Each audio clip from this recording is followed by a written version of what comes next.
Or good cinematography. Or he's just really, really that good looking. Or it's just like really good camera angle. That's psychology. That's what I, yes. Could be I'd done. like to call it. Right. All right. It's a summer meeting. Right? To call to order regular Board of Education meeting for Hastings for August 23rd, 2022. And we have some announcements related to the start of the school year. And so, if it's okay, I don't know if we gavel at the head You of it. Don't have to do anything. No.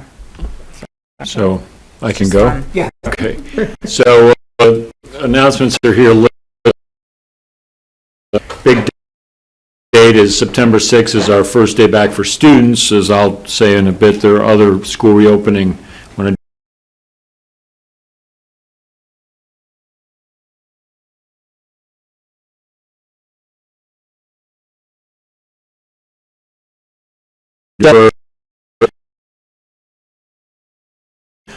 HES back to school night on Thursday, September 8th, and as I'll mention in a little bit, but I'll say it again now, back to school nights will be in person. So we're basically all in person, which when I get into COVID update, I can say a little more on. So those are the announcements, both verbal and also listed in the record here for everybody. Can I just a quick question? I mean, I have an 11th grader, senior parent college. What is that? They typically speak about financial is one that sometimes they discuss.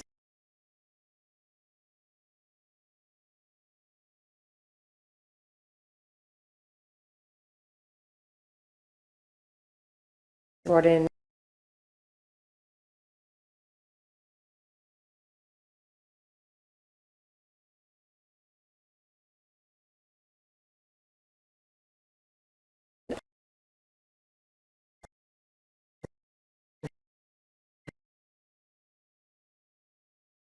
School opening after.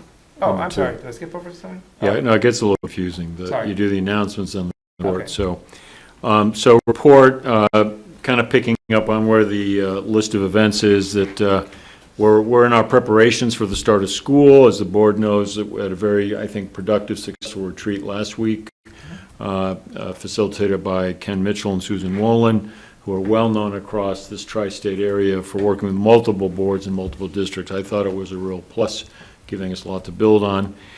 Picking up on that, coming together in good spirit. The leadership team today and tomorrow is in a 2-day retreat, focused on team building, making sure we're really working well as a team of 13, plus me 14 to lead the district, working on strategic issues, vision issues, as well as critical nuts and bolts. Tomorrow we'll have 2 hours in person with Judy Wilson to really begin digging into the portrait of the Hastings learner, which you as a board heard more about from Judy virtually last week. And as we talked about last week, we'll get a little more work underway with Judy and then come into this setting here to do an update from Judy, maybe late September, something like that, once we get a little bit more mileage on that. But I sense enthusiasm from the board regarding Judy, and I know we're looking forward as a team tomorrow to really rolling up our sleeves. Once she's done, we'll swing into goal setting from each of us on the leadership team, myself all the way through each of the schools, departments, and returning board members, I guess that's only other than Maureen. We will bring to you a set of leadership team goals that come out of that, but they will be with the big caveat of how does this fit with the portrait process. But I think today was a very, very good day. We had some important fun, which you need to do in retreats to kind of build a esprit de corps, but some very open, clear discussions about areas for focus and improvement. Third, our facility preparations are nearly final. We'll reschedule the walkthrough for next week. I'm sorry, I was a little slow on the uptake on the legalities, but we do need a quorum for that, and it is required that occur. I will say, again, you can't run a district from one house, but I've been in Connecticut now 9 years with a house that's very active in a certain district, and when they heard there was required walkthrough to the board before school, they thought that was a brilliant idea. So hats off to New York. Now, how you do that in a district bigger than Hastings, I'm not sure. facilities are really, really important, and if they're not in good shape and healthy and sound, there are issues. So hats off to New York State, and we'll get that on the books. You may look at it during the day. We just have to have a quorum, but it is required we get it on the books before September 6th, the first day of school. Next update, fall athletics has started, and if anyone's been anywhere near the campus, you've seen people very active in all the various fall sports. It was fun Monday as I'm walking into the building. I had 45 cross-country athletes, led by Gus Renzine, walking by me, and I asked, "Why aren't you running?" And they said, "Well, we're headed to the track to run," but that's quite a large number, so very impressed. Next week, the whole faculty is back as of the 30th. That's the report back date, and we go into 3 days of what's called Superintendent's Conference Day. That's a New York State required title. It's a misnomer here because it's really designed by the faculty, by the teachers. There's a committee, so teachers have full say, quite substantial say, and Melissa manages that. Dr. Szymanski manages that process, but as she'll tell you, it's very much teacher-driven and shaped. There is a significant welcoming event that first day, and Alex is board president. You'll say some words. Everybody says some words, it seems. It's a long list of welcomes. Maureen says some things, Dr. Szymanski, Melissa, and then I'll say some things, and then they get back out to do the work. COVID-19, as I somewhat joked with the leadership today, I'd hoped I wouldn't have to talk about COVID-19 again, but we did talk about it today because we have to. The good news is we're sprinting towards normalcy in terms of how we function and operate. Late yesterday, the state did release, it was a joint release, the New York State Department of Health and the New York State Department of Education released joint guidance on how schools should operate with COVID. Typically, the next layer on that before we can do anything is the county. It would appear right now that we can move right from what the state is guiding to what we're going to do. Critical is where the Quad Village districts are in this, so we're coordinated in lockstep, and then more largely, if you will, Westchester County, if not at least a group of superintendents and districts. So a lot of note comparisons going on, so that's where at least the board knows, and I'll put it out publicly clearly, August 30th, next Wednesday, is my deadline for having the manual that guides us updated.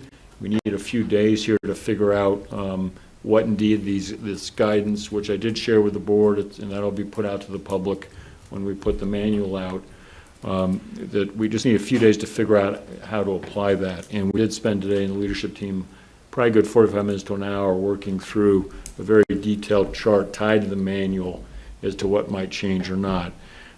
So there are a number of things under consideration, but very, very important. We really want to make sure we're closely coordinated with how the other quad districts are handling things. There's a lot more flexibility given to us than there had been, and that's and also now tying much more directly, it seems, to the CDC.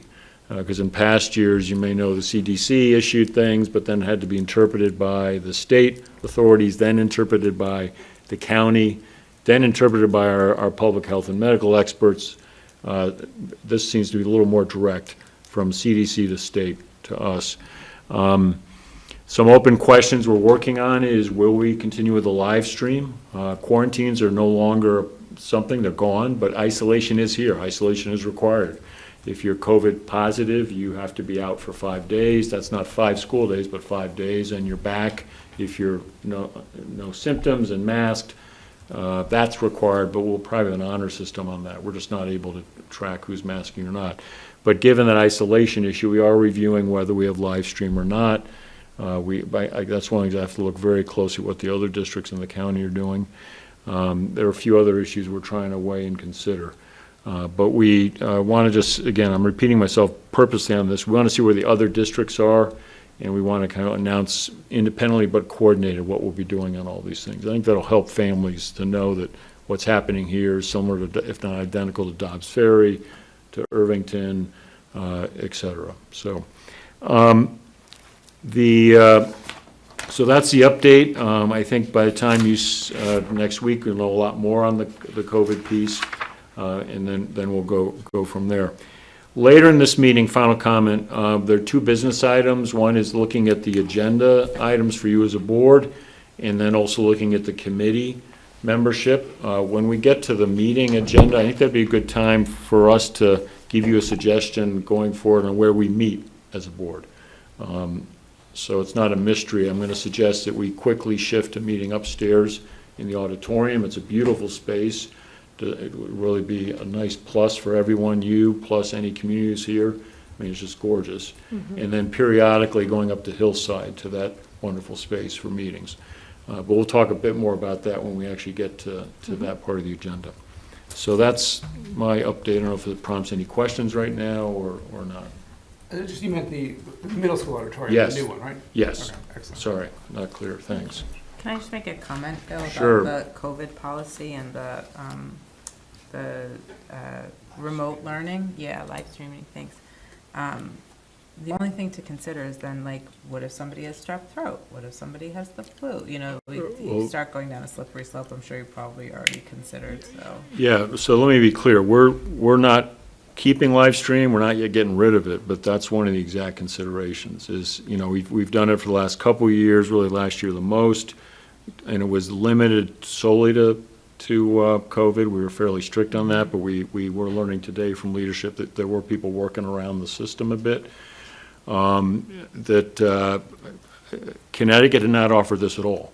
Yeah. Any Connecticut student who is out, you're out, and then you find other ways to get to work, as is the true with the case with any illness.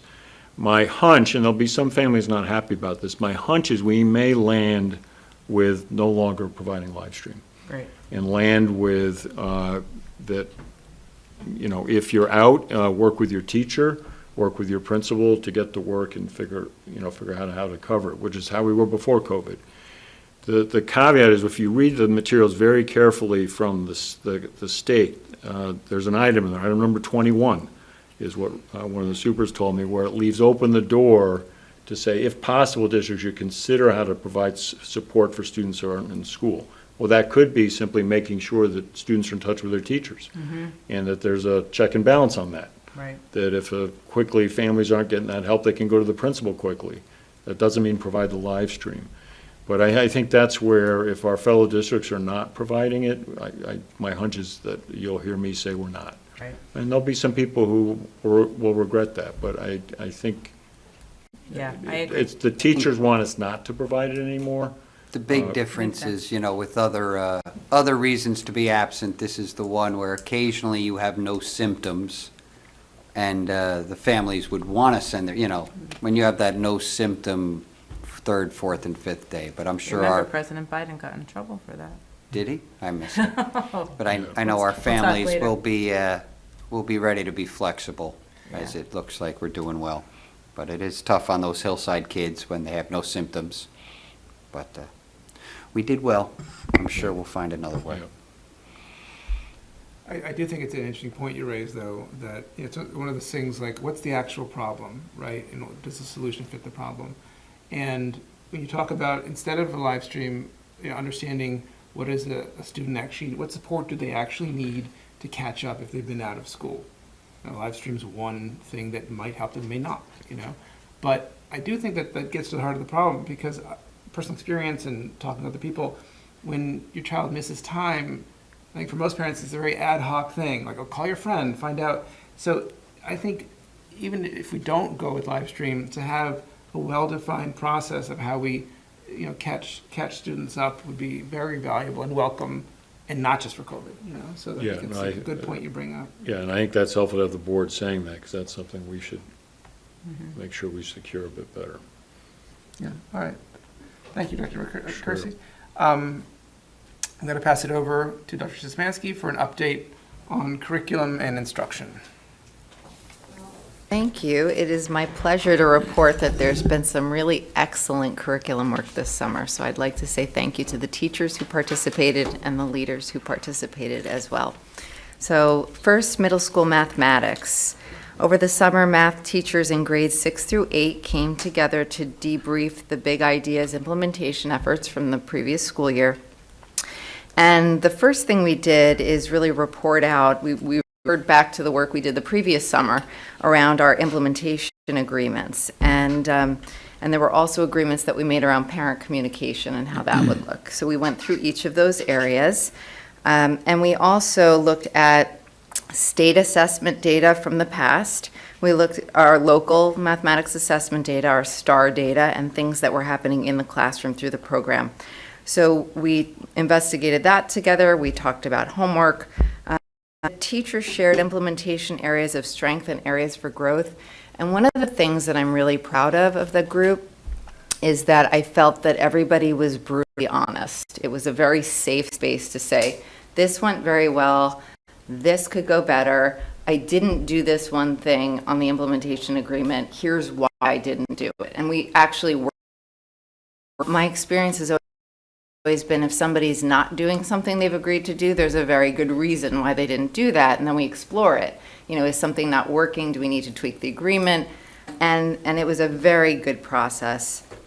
My understanding is people felt extremely proud of what they did. They were working very well together as a team. And so we shared those areas of strength, areas for growth, and then the entire team 6 through 8 set some group goal around this is what we want to focus on.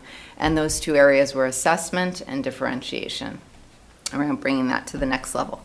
And then each teacher also set an individual professional goal, so their own thing that they were working on based on what we reported out together. So that was really fantastic. And then I'm also delighted to report that grade 5 teachers met together this summer to engage into an inquiry into mathematics. And part of that was to investigate the Big Ideas resource, to think about, do we want to think about bringing that down a little bit? So overall, the 5th grade team was pleasantly surprised, and there was agreement among the group that they'd like to pilot this year. So we have those resources in hand for the 5th grade teachers. I want to thank a couple of the members of the 6th through 8th grade team who actually came to that work, talked about their experience, talked through, the different resources. We had a consultant that joined us from Big Ideas to bring us through the different components. So that's something that happened over the summer, and that's an update on middle school mathematics. Special Education Advisory Committee kicked off, and Laura Tesfa and I began working with the Special Ed Advisory Committee, and that's a group that's representing various roles in various school buildings. And what we did as a group is we rooted our work in the principles and practices of improvement science. And so this is the idea of continuous improvement efforts through the identification of one key problem of practice. Like, what's the one biggest bang for the buck that we want to dig in on as a committee and really stay hyper-focused on? And then create a related theory of action. So if we do this, then this could happen in terms of improvement efforts. So the committee got together over multiple days of the summer. They analyzed quantitative and qualitative data together, including a review of reports related to special education, discussing the history and the culture of the district related to special education over time, looking into leadership, teaching, and learning practices that were related to the areas of curriculum and instruction, assessment, professional learning, and the learning environment. And then after a lot of deliberation, and it was really muddy and mucky and wonderful because that's how great ideas emerge when you finally build consensus, the entire group coalesced around one problem of practice, which is academic performance disparities for students with IEPs. And they created the following theory of action, which is if we focus on improving the academic performance of students with disabilities, then students will feel supported, comfortable, and confident to pursue whatever path is best suited for their individual success. So that's where we are right now. The committee will reconvene in the fall, and we'll continue our improvement science process, and we'll be using a series of tools to help us help to guide our improvement efforts. Science alignment. So members of the science department met in early July to continue some alignment to the P12 science learning standards, and as you know, that work has been ongoing. There were 4 middle school units that were modified. We had we had to be careful with how many hours were approved just based on having to pare things down with the professional development budget. So we had 106 hours requested, 72 of them were approved, and then we have some additional hours for teachers to be working that are working through the department over the course of the school year to continue that. Members of the art department met with Ezra Elliott, department chairperson, this summer to enhance the art curriculum. I'd like to thank Ezra for his instructional leadership efforts. That was something that he led specifically and shared some really excellent work that came out of that. This content area was not a primary area of focus in the curriculum review cycle, but he knew, and he and I had spoken about it before in terms of what would be beneficial for the team to engage in a day of planning together. Again, there were 120 hours requested. I approved 30 of them, just based on the allocation adjustments we had to make. And, you know, we're going to be continuing that work, although art is not up next, so to speak, in the curriculum review cycle. Physical education and health. I like to give a huge shout out to our PE and health teachers. They did some tremendous work this summer. Drew, Wendell, and I met with members of the middle school and high school health and physical education team, and they are in that phase 1-2 inquiry process. They are a priority area in the curriculum review cycle that the Professional Learning Committee designed. And given the panorama survey data and also the need for content for 6th grade health this year, the group decided to prioritize the health curriculum. So everyone got together in this room, and the work occurred over a period of 3 days. It included a review of data, a review of curriculum and standards, and thinking about what we currently have that existed, research across different districts and what they're doing in the area of health. We looked at identification for measures of success. So as we were planning our efforts, how would we know that we're successful as a group? Then the group created a very articulated scope and sequence for middle and high school health, which had never existed before. And this was great. We had charts all over the room, and people were moving, and they were helping each other and bouncing ideas.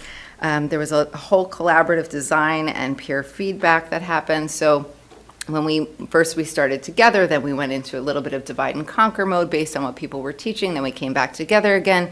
People shared their documents. They commented on each other's documents. They gave feedback. Some people highlighted exemplars so that they could build on that. And it was really a very joyful and exciting process. And I was just really proud of them. I know that when we started the process, it was, you know, I put my slide deck up, and we were in this room together, and everybody was looking at it, and we built the agenda together. And I said, well, here are my preliminary thoughts of how we might work together as a group.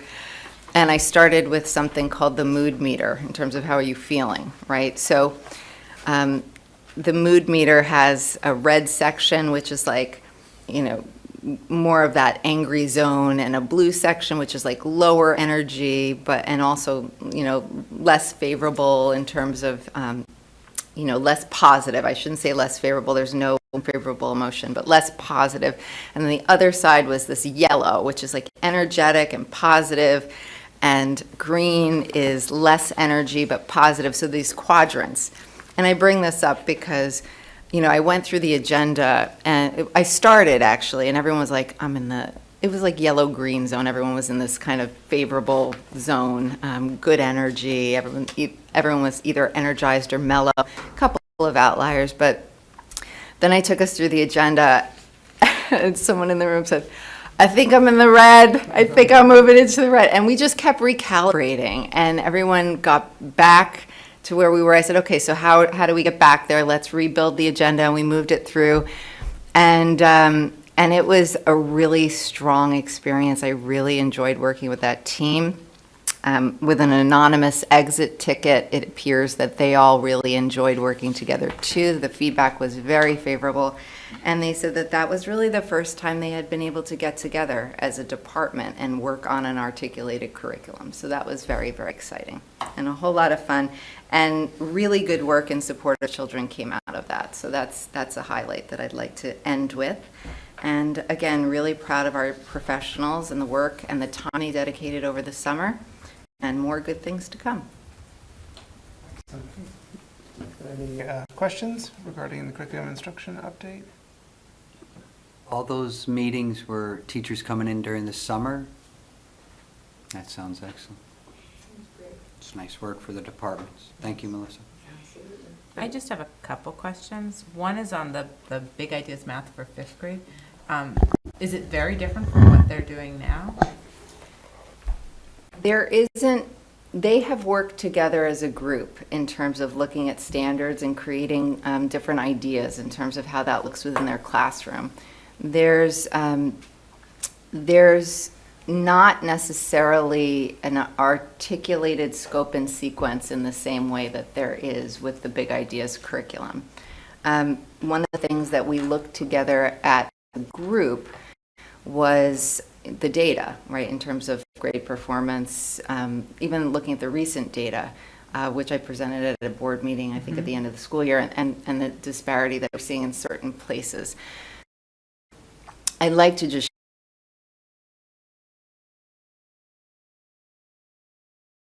disparities in performance data. That's not, my brain doesn't go to, okay, there's an issue with the teachers. There's like, generally, any factors that are happening largely related to a coherent program and thinking about being on the same page and having some additional tools at their fingertips. So it's very different in terms of what currently exists, and having resources and having an articulated scope where everyone is similar, not cookie cutter, but similar units at a similar time. So for example, if a student needs intervention support and they're in one class, and they need intervention support and they're in another class, it's helpful when there is a coherent resource, because then what can happen is the children that are given that additional support are sort of on the same page. They're in the same unit. You know, they're in a similar spot. So it's something that we talked quite a bit about, because, you know, with any curricular change, there's loss, especially if you've created something with your team. The upside is that you have resources at your fingertips that can help support you to deliver that rigorous program, and also that coherence, that things flow in a very specific way, so the skills are building on each other. And it is just helpful to have something that's a bit more articulated to ground and provide something foundational so everyone's on the same page. And I do want to say again, just in general, we teach kids, we don't teach programs. So we have to make sure when we're teaching students, we're also being responsive to what they need. So if someone doesn't have something that's a prerequisite to enter into a concept, the other benefit of having a resource is often it provides differentiation options. So you see some recommendations that come through in the STAR assessment saying this student is ready for X and needs Y to be able to do that. And then the resource often provides you with some actual tangible things to be able to say, oh, I have that here at my fingertips. I can easily implement that. So it is meant to be helpful and supported. And that was my very long answer to say, yes, it is quite different from what currently exists. And again, there's definitely the response that I received was around being pleasantly surprised with what they saw when they dug into the content. Great. And I just have one question about health. Was there not health in sixth grade before? I actually don't remember. There was not I health had in it. sixth grade Okay. before, so that's entering into the AOK wheel. Got it. So will there be, so on the website eventually, when you guys figure out the curriculum, you'll help parents define?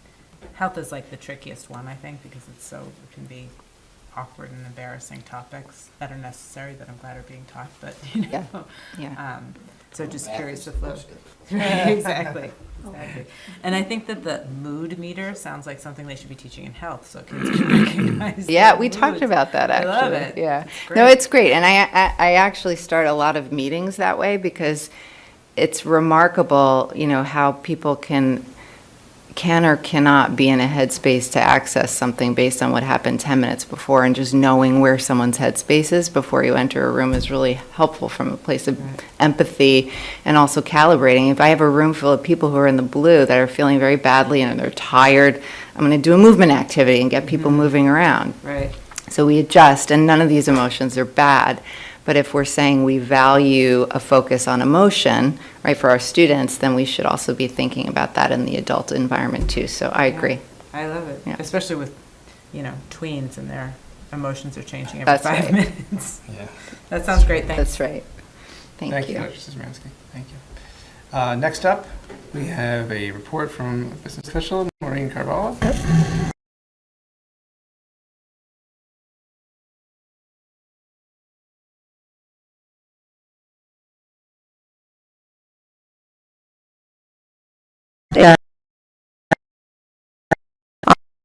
I remember there was significant damage, and we are in the last leg of completing the work that we had previously scheduled. Was a little bit later than we had.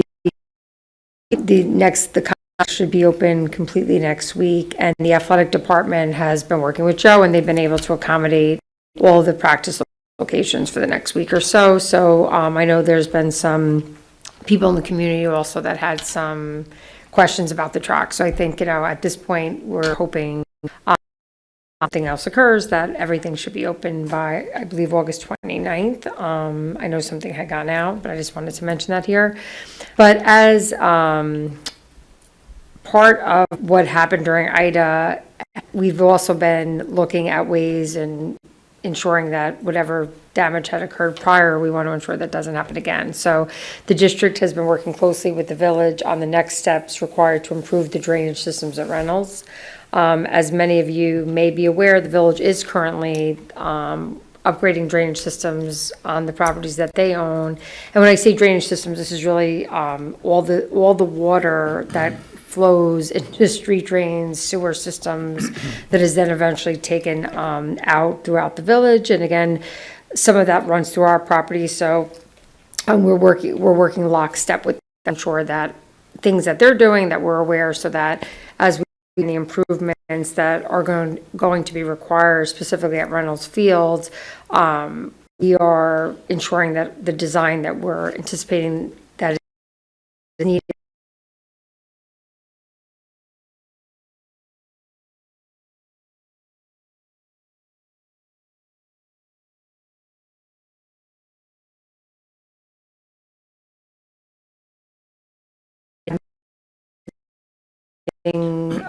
meeting a few weeks back. Those meetings, they're a bit ahead of us in terms of the work that they're doing. I believe they may have even approved a contractor to begin that work. And similar to the village, we're also working closely with FEMA to see what monies may be available for necessary improvements.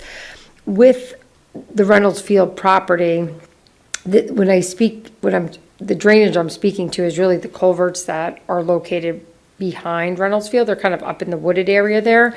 One of which we were always sort of maintaining, but quite frankly, the last few storms, even prior to Ida, we're having overflow over those, and it's really just not sufficient to handle the volume of water that it's been producing. I mean, I've been here when there was even damage. I think it was Floyd in the late night. I mean, there's been damage there before, and some of it is that when there's that type of volume of water, that it just cannot be handled. I mean, in fairness, that is very old, system. So the pipe below Reynolds Field that water eventually gets into is sufficient. It's really just that area behind Reynolds Field that we're focusing on, but of course there is some underground work there as well.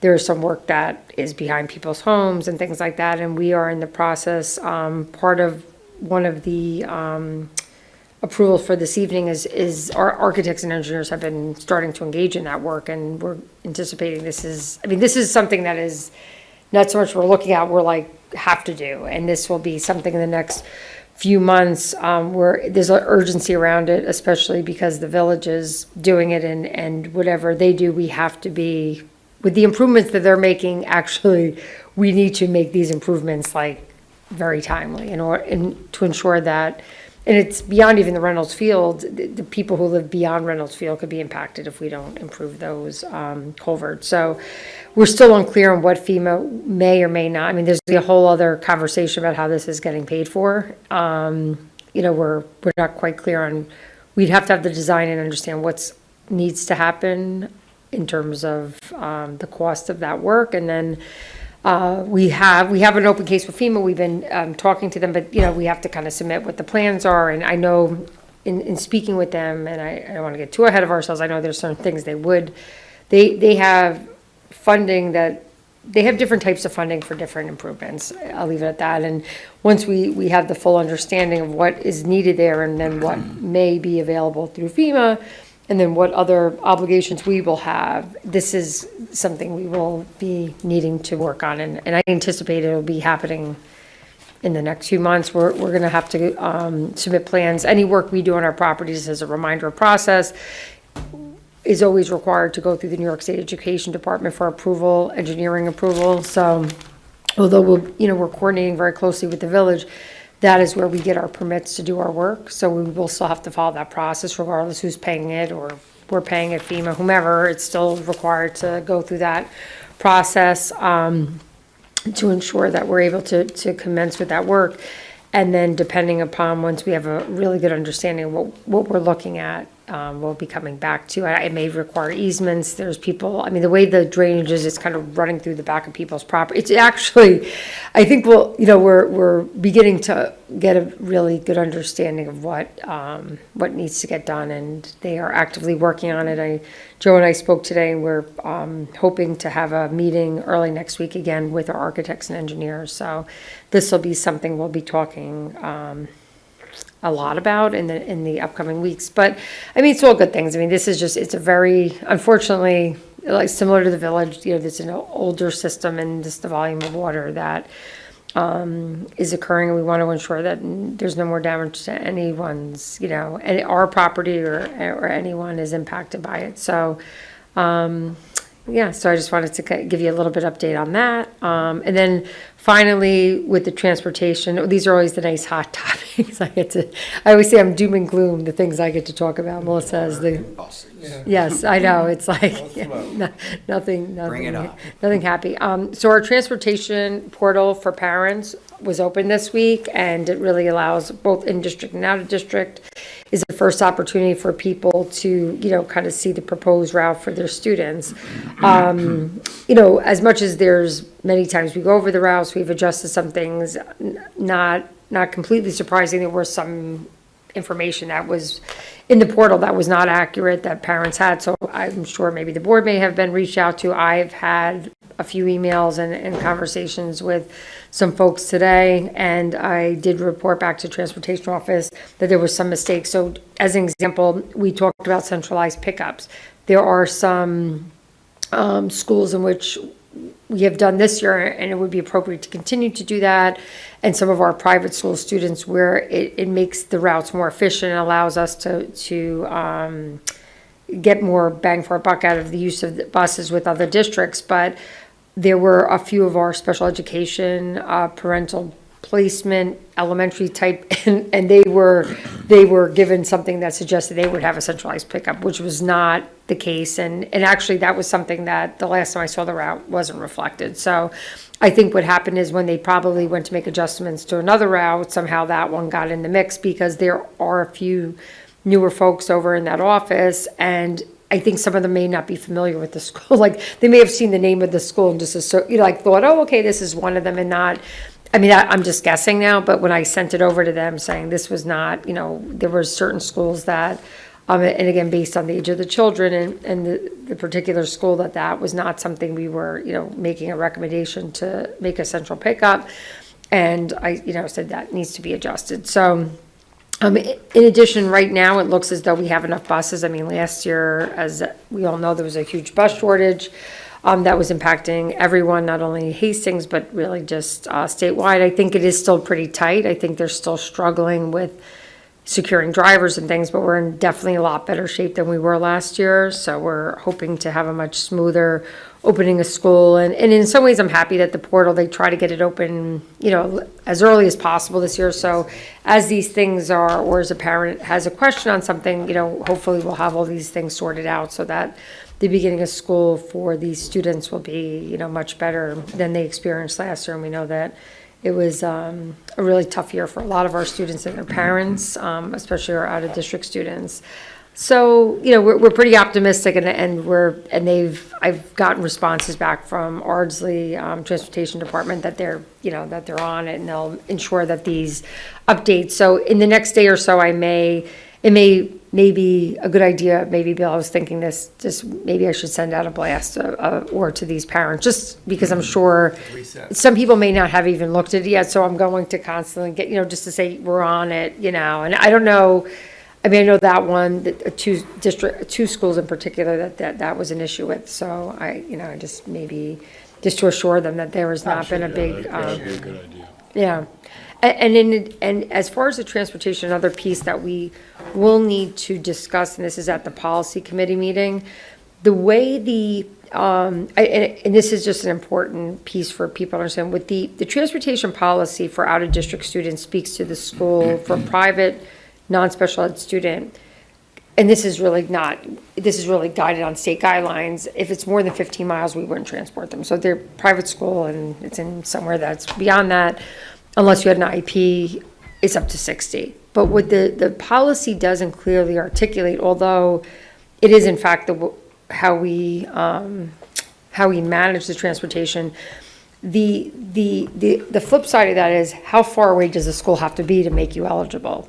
So that then reverts back to the in-district guidelines. So the way we treat our kindergarten students here as an example, they get transportation to the school.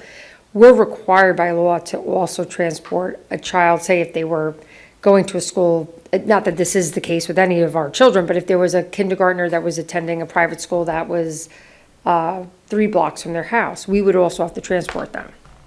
So it also it's set on what we do for our in-district students, and it's only when you get to above 6th grade that though it's 3 miles, and similar to our in-district, we don't transport any 6th graders, right? We only transport up to 5th grade. So those same minimums are set for the private school students, parentally placed, or, parentally, they don't be parentally placed, so. Just a quick question on that. So with that in mind, Mm-hmm. with the private schools that are, and there are some that are within a mile, Mm-hmm. are we doing transport currently, or is that a new obligation that we have? Well, they would be if they're they would be based upon their grade level for K through 5 or 6, right? So we really don't have that happen often, but as an example, what's the school in Hastings or Hudson Lab, they would be eligible, and we would have to send a private bus for them. And that's because we have no minimum for K through- Kindergarten. Well, kindergarten Oh, we just have, for and kindergarten. then, We have and then no one, minimum right, for but then 1 kindergarten. through 4, it's, Half a mile. half a mile, and then 5th grade, it's a mile or something. So, and then 6th grade, we go right, because the state guideline is really 2 miles, and then high school 3.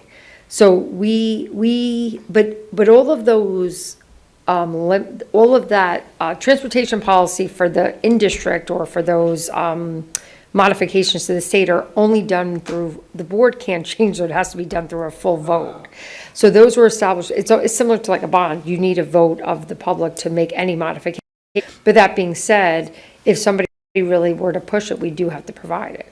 Yeah, so And it's not clear to parents when they read our policy Right. that We have- minimum yeah, for we private have to- school exists. yeah, so Thank we you. have to handle it the same whether the student's public, independent, or us. Yeah, And so if it's a 2-mile minimum limit, that applies.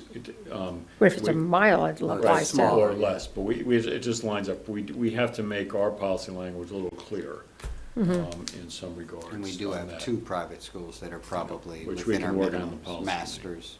Sorry. Yeah, we have masters, and even, we've had, transportation in St. Anthony's and Yonkers, that's on Neperhan Avenue, we've had people go there before.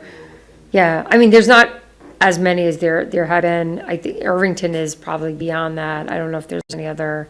Yeah, so it's really primarily those 3, and typically it doesn't come up, but it could, and But- I So that'll think be we do something get. we'll bring- We'll clear that We'll work out. with Suzanne to bring it to the policy Oh, committee okay. to get it cleaned up.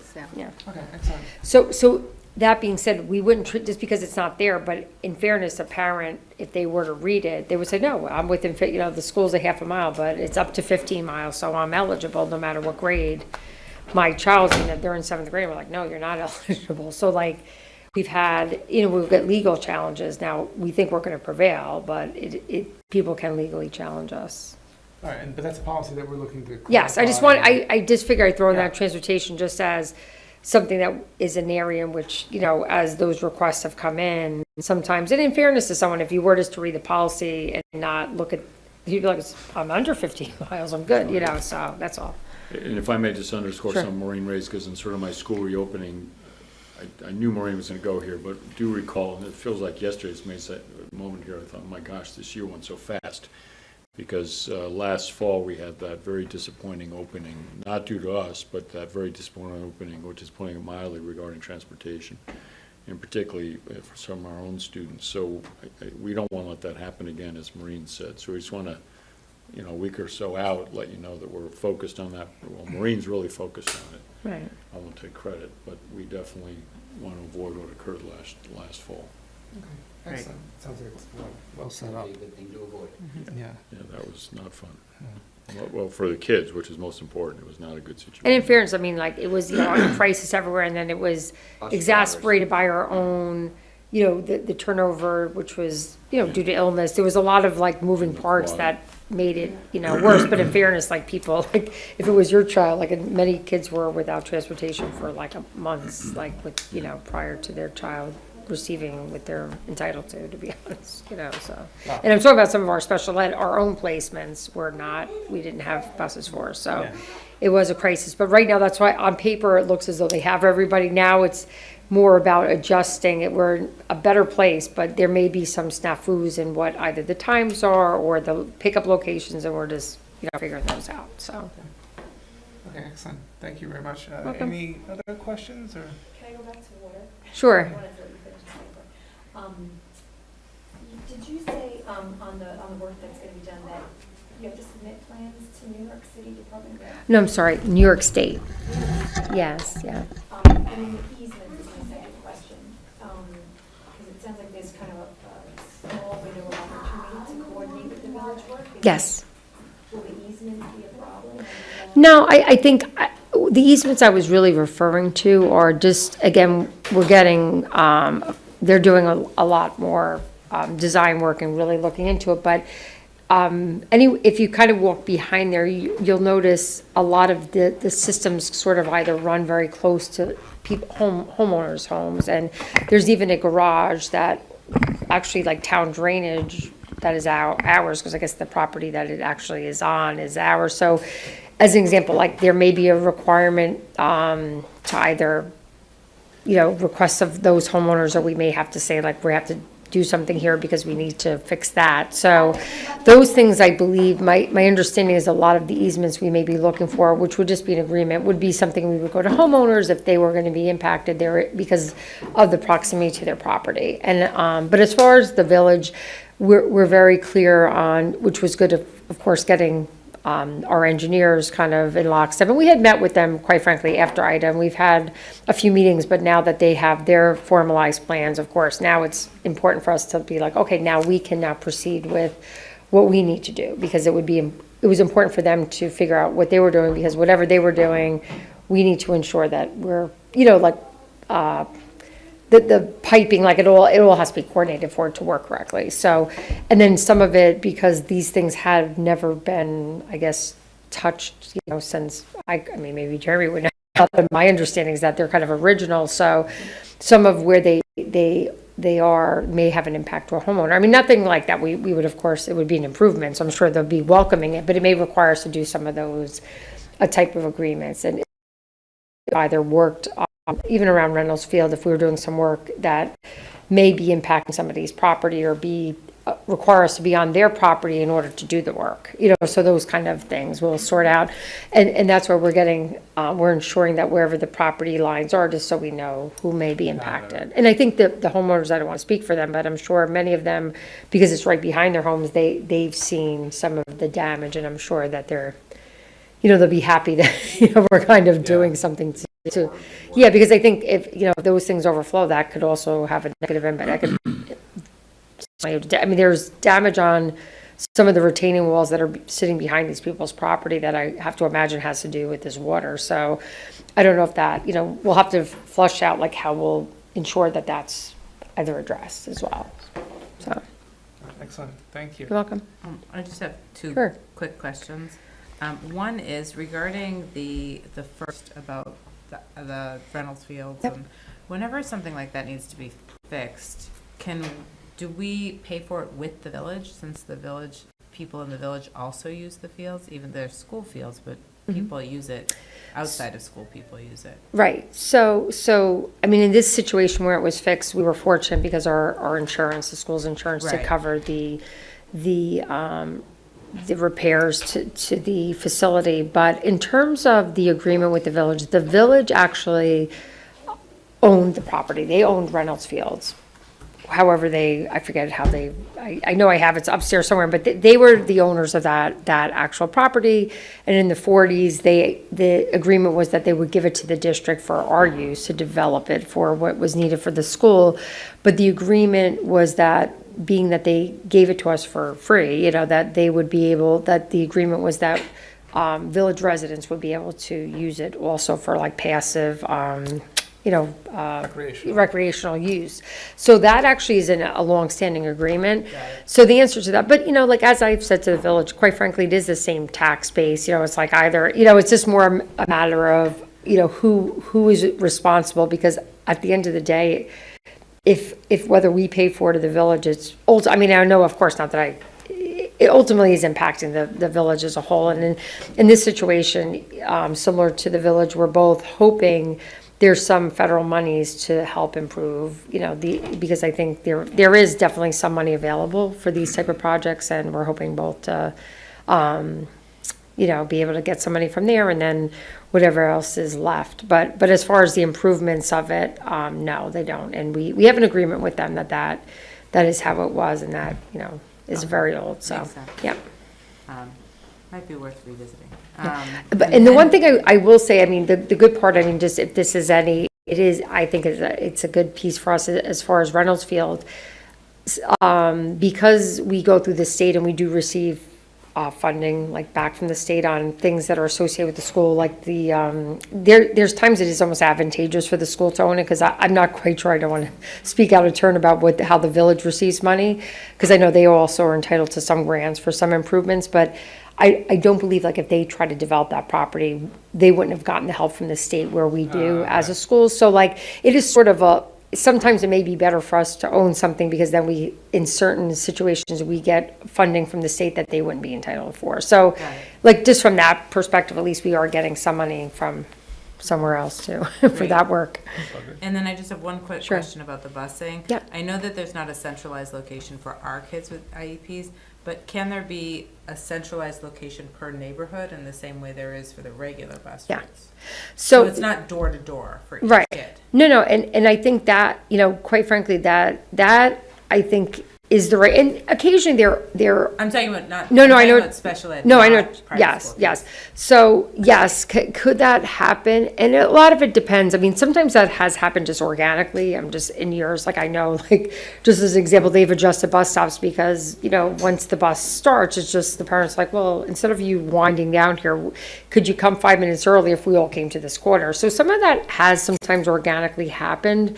I think, we can absolutely, I'll have to look at that exact bus route again, and where there's opportunities, and that's just it's really actually more efficient. Sometimes parents prefer it, and allows actually for, in some ways, a better pickup time, really, for people, even beyond the fact that it makes our use of the buses more efficient. So, yes, your answer is yes. I think the idea that some schools in the Quad, they have a lot of in-district busing. So as an example, Irvington buses everybody K-12. So because they have so many in-district buses, they would pick up, they have a central pickup sometimes at Irvington for their special ed kids, but they're picking them up on a big bus to bring them there to get on a small bus. So I think that they were thinking we had like the same situation, whoever designed this route, and that's not the case. But, we definitely, I think it's always better to make it as efficient, and people will benefit from that anyway. Great, okay, thanks. Welcome. Thank you very much. We're going to open up for public comment. If you'd like to make a comment, you could just, Jeremy, thank you very much. You can come up to the Yeah, if dais. you'd like to, this microphone will pick up, and you could stand so you'd be on camera. I was hoping to do it from the.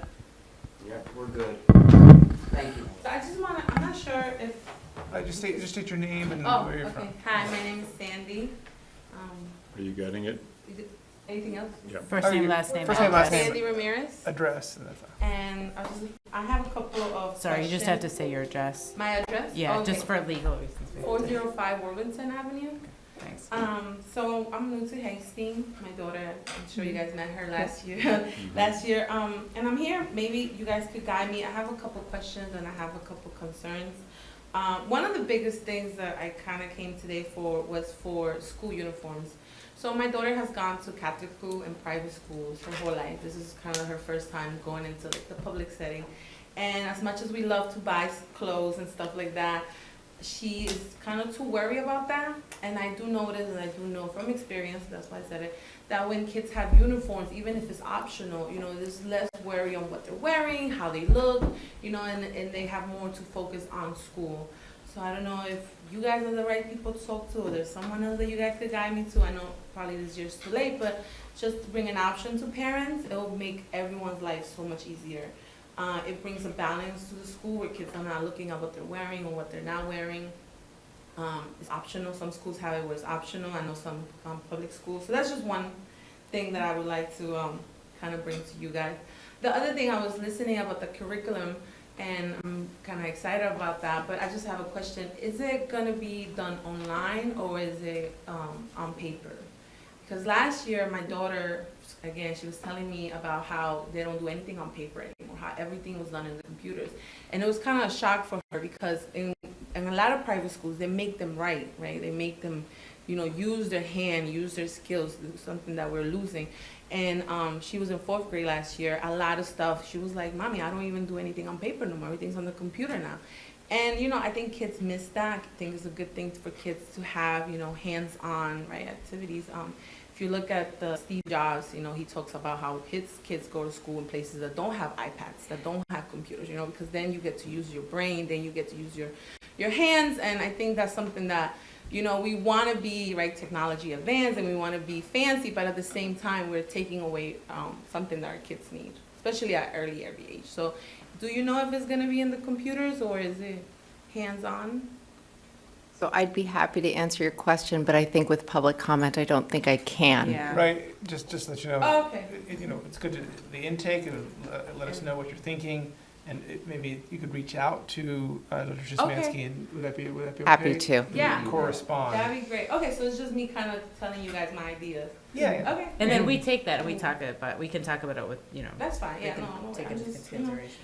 Okay, so, and then the other thing that I was also listening to you guys was about, you know, when the kids are out and they miss school and how, you know, there's not going to be live, which is, I understand.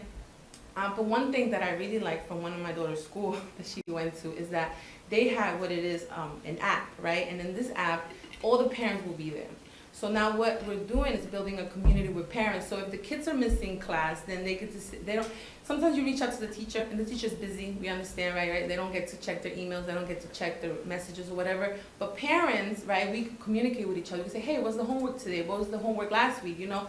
And there, you know, that could be another resource that parents have when the kids are missing days, which was really worked a lot with us. Some parents like to help a lot, so they'll be like, oh, call me if anything, you know, so you start building a relationship with the parents in your kid's school, which is something that is really missing here because last year I decided to do like a little last day party, and I got to all the parents through email, and it was such a nice relationship, you know, to talk to them, to try to organize something. They're all so happy. They're like, oh, so happy to organize. So, you know, parents want to talk to each other, and there's no communication here. So maybe that's something else that you guys could work on. There's apps for that. There's even an email chain, like chain emails, right? So there's a lot of options. And I think, I have one more comment. So we came here, I think it was for something, I forgot. Anyways, we saw the vending machines, and I know kids really like vending machines and stuff, and I saw that it was like a lot of unhealthy stuff in the vending machines. There's this healthyvendingmachine.com, if you look into it. Anyways, they're a vending machine, but they try to do healthy snacks, right? They put only healthy snacks, which I think a lot of kids here have freedom, right? They get their own money, they get to spend it however. So if I'm a kid and I see, you know, M&Ms with a lot of food coloring, I might go for that instead of something, more healthier stuff. So if there's healthy options, that'd be awesome. And I think that was it. Those are my comments for today. Okay. Concerns and comments. Appreciate it. All right, thank Thank you you very for your much for taking time. the time. Thank you. Appreciate it. Thank you. All right. Moving on to business items. We have, anybody, I'm offline, 1 second. Have a good night. Thank you. Thank you so much. And maybe I could reach out to you. I have your name on the Oh, it came back up, but sure, if you have a paper that would be great. Sorry, I could have given you. I was just going to jump in because there was just a couple items I wanted to provide some clarification on, which, Sure, do you want to just, which number? would we start with? sure. So I mean, anything else anyone may have a question on, but on items number 3 and 4, they're for change orders for the work for the capital work. So just to, if anyone had any questions about it, I mean, I think the paperwork's pretty detailed about why, what the dollars are for in the change orders. But in terms of process, when we issued the bond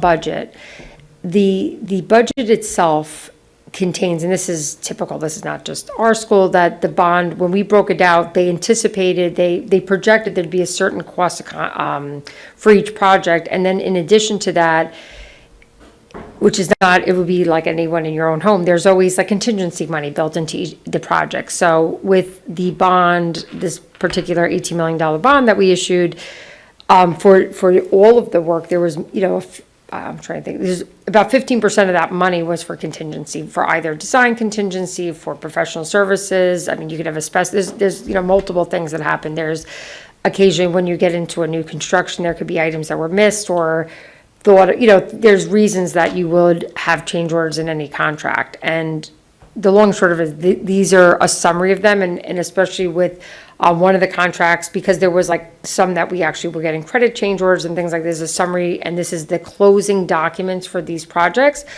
But just to confirm that this does not exceed the bond authorization of $18 million.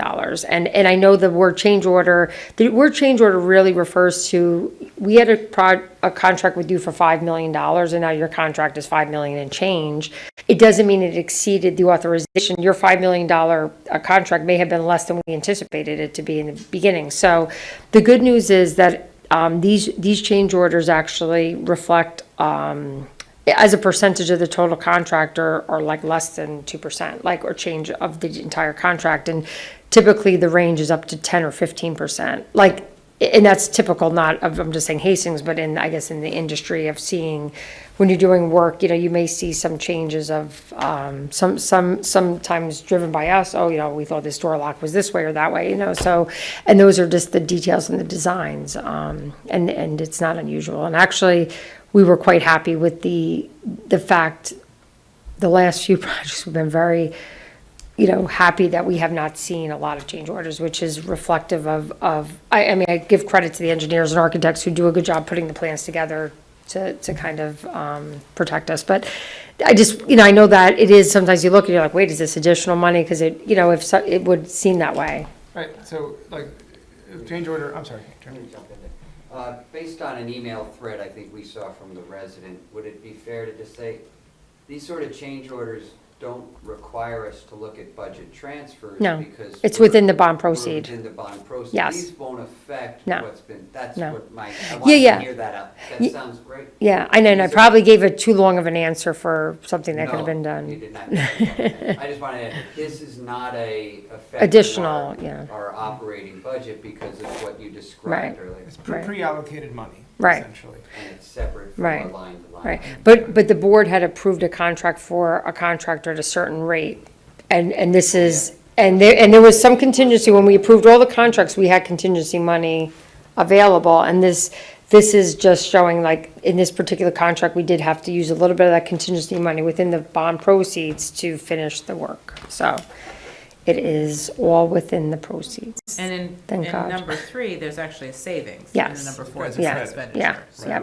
and that's why I said, so even a change order could be a credit, and the longer one, you can see there were a couple like negatives, a couple positives, and that we had other contracts where we either, were getting money, but we didn't even exceed, there was savings in the contract, so that had happened on some of the, there'll be some of these closeouts that the board will be seeing. There may be a few more that come through that if there was any modification, either plus or negative, but we know that we're within, and we didn't exceed the bond on all our projects. We know that because everything's done, so. And actually, we're beneath the Yeah. bond Yeah. allocation. You say these are closing documents. These are things like when we submit to the state our final, like we gave, okay, we approved this contract, now this is a modification, whether it be a positive or negative, because they need to know what we actually spent on the work for each project. Okay. Yeah. I saw there was a stipulation in the agreement, I suppose it's boilerplate, that change orders have to be narrowly focused on extending the scope of existing work. It's not a freelance project, it's not. Oh, no. Right. It's a tightly controlled process. No, and it isn't, and it would be something I would say either was a miss or, as an example, like, not in this particular contract, but there were, like the registers for the cafeteria, like they didn't have the drops in the right, they were like, oh no, it's gonna go here, and it was just like some things like that would require us to go to the contract and say, now you have to, either change it. But no, it's not like, oh, we decided now we want, something that wasn't originally contemplated and we're gonna add it now. That's not within, the scope of a change order. Okay, thank you very much. One other thing. Jeremy, sure. We just want to make sure, items 2 and items 8. Yep. They look very similar, and that's on purpose, right? It's They're two different ones. They were but one was earlier, but they're meant to be the same family. It's the same settlement. One, we're just approving a partial one, and then Where's maybe it's one? the same family, but it looked very similar. It's not, Can I just look we at it didn't put again? the wrong one up anyway. Wait, let me just possible. look. They're both April 25th. They're both for 39,000. No, there should have been, is this what you gave it? Back. It's tough to tell when they're, redacted and all that. Yeah. Yeah. If it is, if we do need to do a different one, of course, we'll just do it at the next meeting. But I noticed Right. that they were the same. Good catch, Jeremy. Thanks. Yeah, I know that Beth was redacting. Yeah, I'll have to go back and look, but like to your point, if there's anything else that needs to be approved, we'll approve it. I mean, this is not like anyone get double them. They're only entitled to whatever the stipulation says, so.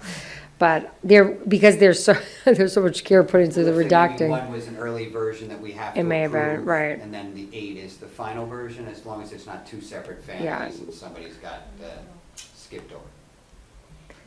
While we're going through the rest of the meeting, do you want to look to see what you said? Okay. I have a couple of questions. Maybe this is too in the weeds for a board member, but I am No. curious. Regarding number 10, just curious what was wrong with the sidewalk? I don't remember there anything. Yeah, wrong with the sidewalk. and this is tied to, unfortunately, like a tree that needed to be removed. In front of the high school, there was a section of sidewalk and it was already kind of coming up and it is just continued. We had, again, it's a tripping hazard. We can't have a sidewalk that, unfortunately, and it's always like, you're like, can we figure this out? But, it was a very small portion of sidewalk and it was part of, Joe had factored that into like his budget for this year. It's just, we have done other pieces, but this was just this really small piece and it was due to the tree. Currently? Yeah. Yeah. So, there's a couple places like that. This was one of the ones that was the most problematic. And, we are required, just like a homeowner, to maintain our sidewalks. And that was one that we did have to fix. Got So, it. And then my second question was about the tree. yes, same, related to that same Um, sidewalk. So because Sorry, yep. I hate cutting down a tree. I get it, the shrub, I the know. dead spruce was dead. Yeah. But, so we had to take down that tree, the sugar maple, because it Yeah. was buckling the sidewalk. Yes. And I know that, and unfortunately, the timing, not that it coincided with, the villages, and I completely understand their pain too, because I know it is difficult and they're so beautiful. And I'm saying, I can only speak to what our situation is, but,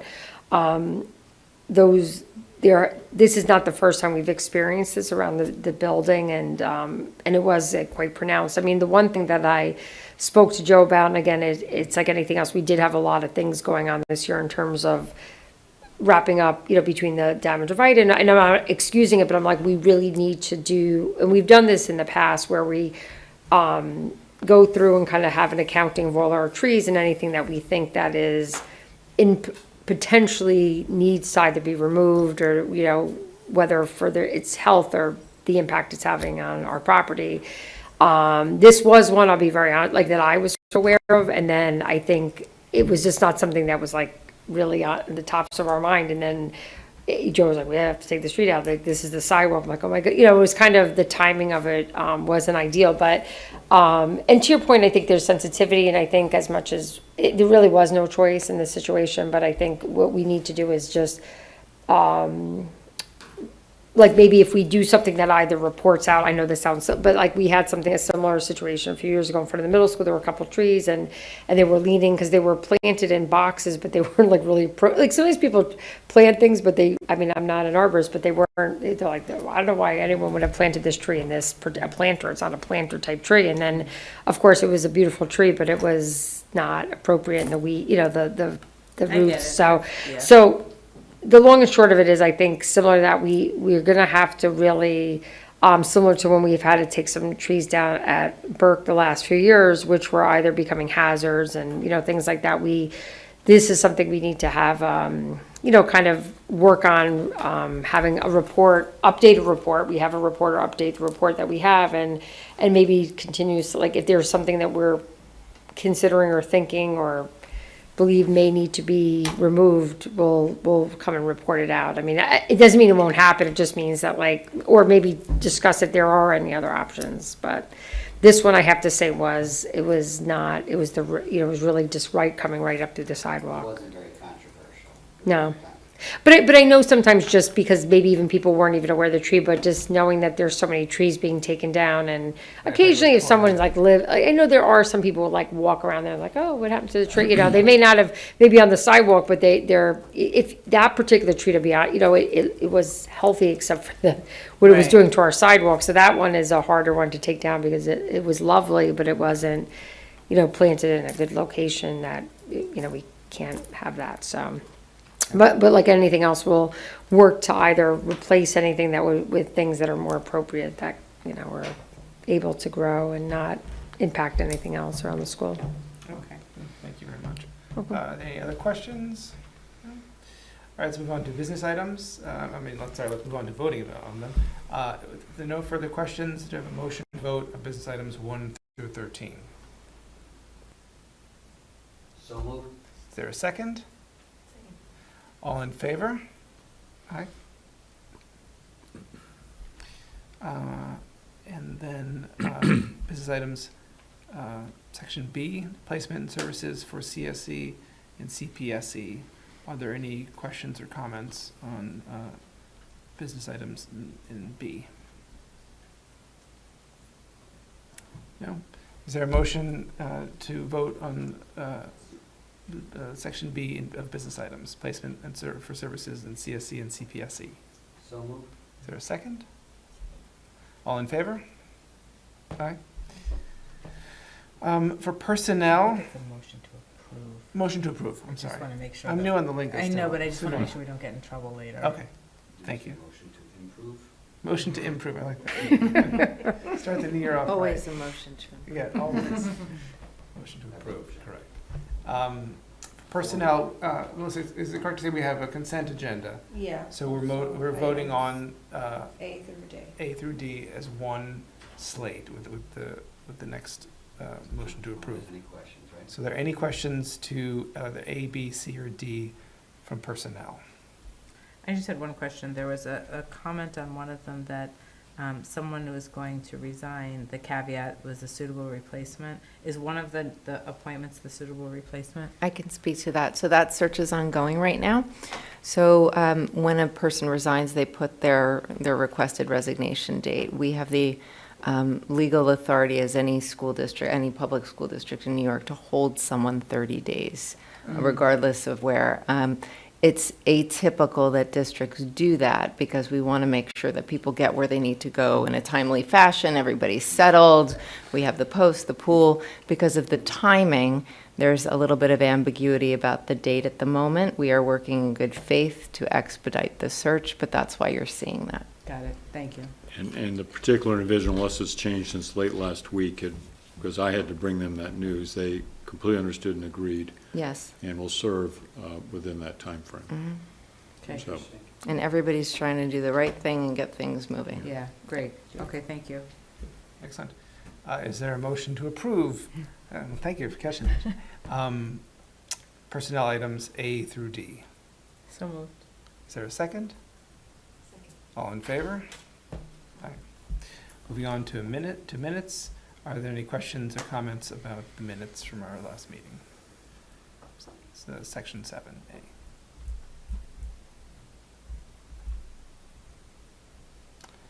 Nope. Is there a motion to approve of the minutes? So moved. Is there a second? Second. All in favor? So- And then I'll turn it back over to Dr. McCursey to talk about the new business, section A, which are the draft of BOE meeting topics for the upcoming year. And this is, at this point, not a vote. Actually, the way we've structured this is at the next meeting you would vote. If this is the chart, the document that we started using last year, laying out, not to lock it in, make it permanent, just because there's lots of flexibility here, but just so you as a board could be looking at every single scheduled meeting. What are the items that are required at those meetings? What are the ones that are optional? And that gives you a sense of how to plan out, let's pick a topic. If you want to talk about mathematical abilities and plans in the district, and that's a high-level strategic priority, you could figure out where to fit that in to year's discussion. I would flag that, and Maureen and I will work on whether it's the exact date, but we have put in for the 28th of September an executive session for the purpose of discussing non-represented staff. Would be a carryover retroactive decision. That's actually for this year. We've been put that on hold because there is one contractual settlement we want to have in agreement before we bring to you. It's a very small number of people involved. It's actually Maureen, Melissa, me, central office staff, Melissa D. are part of that. Some of the business office staff. And some special ed, some like, social well, ed. like not the administrators, but staff Yeah, members there's in some, that you know, department. So, but there'd be a process. You have So- an executive session to look at the recommendations, discuss those, and we think that'll be the 28th, but we're not sure. I have left in for November 9th, executive session for the purpose of contract negotiations. We may or not keep that there, but just as a placeholder. Very importantly, we had agreed that we would start budget discussions early, so you can see on September 28th, budget discussion. That's actually quite a full meeting right now, so I think Maureen, Melissa, and I will kind of look at that meeting a bit. And then again on October 25th, again a budget discussion. And our plan had been to make the rest of the meeting as light as possible and sort of really focus in on budget issues. So I think one thing we may want to look at is whether we modify that 28th to go back to back in October, because there's a lot in that. It may end up being light, but I don't know what your thoughts are. Maybe we Well, I talk think about the that a audit bit now. report, wouldn't likely happen until October 11th, because it usually Well, takes, it's like, so we it's could not, shift. they're not, yeah, so that's not gonna be in September.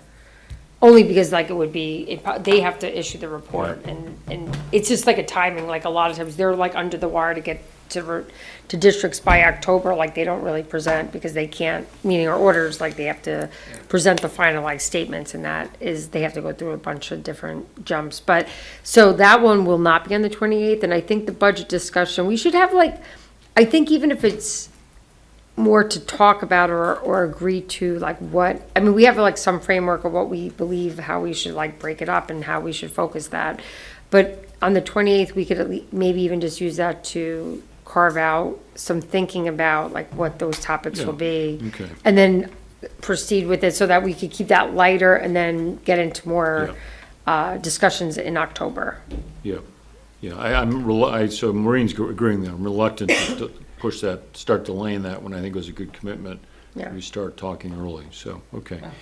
The only other thing substantively, you can see that as you look further out in the year, you do have flexibility of kind of major topics you want to add to meetings.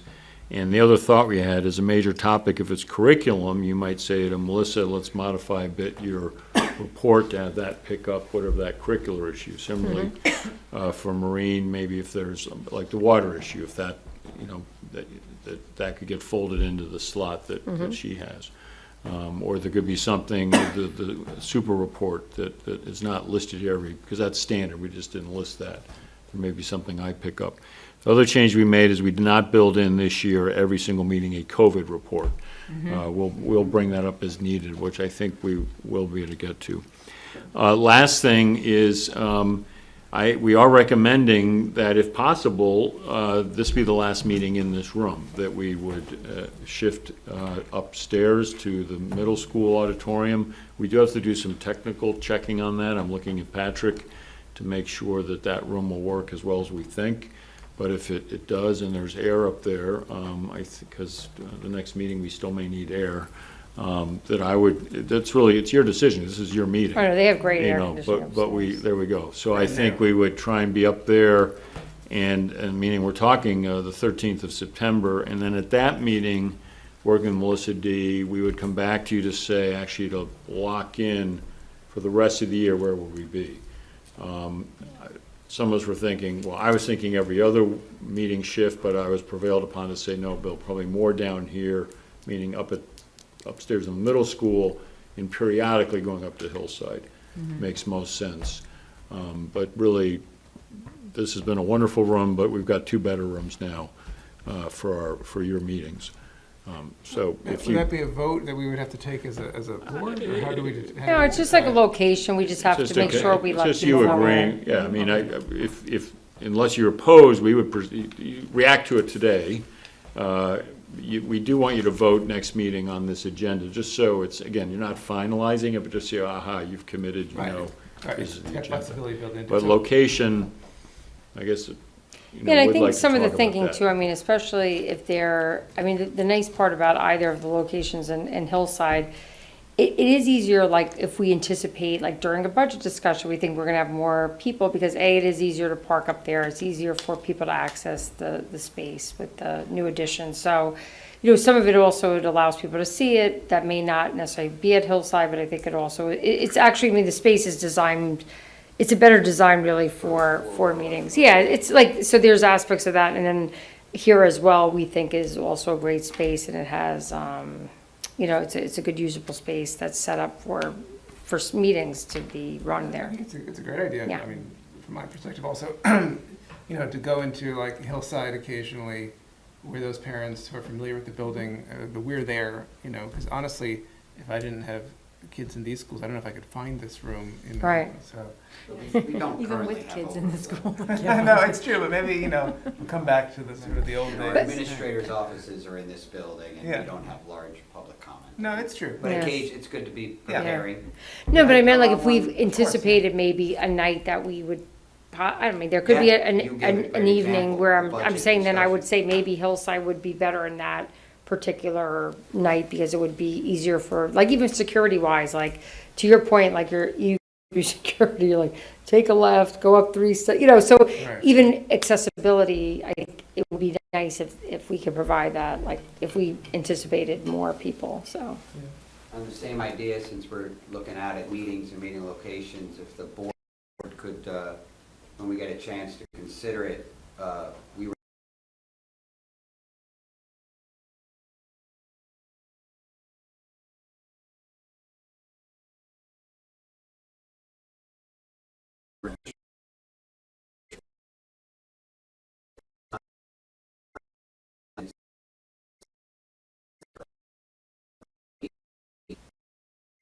or, you know, watching it live.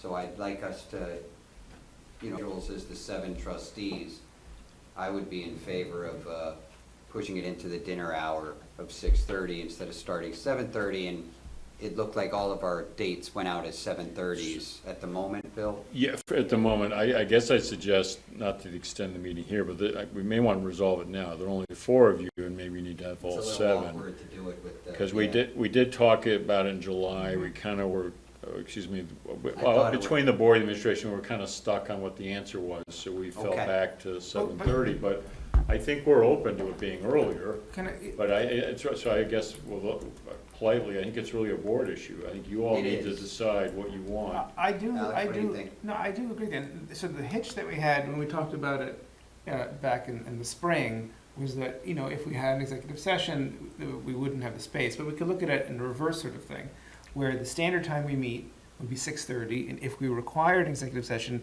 we would push the board later. So I think it's a, That works out because executive sessions are actually just, Frequent. they're part of a regular meeting. oh, yes.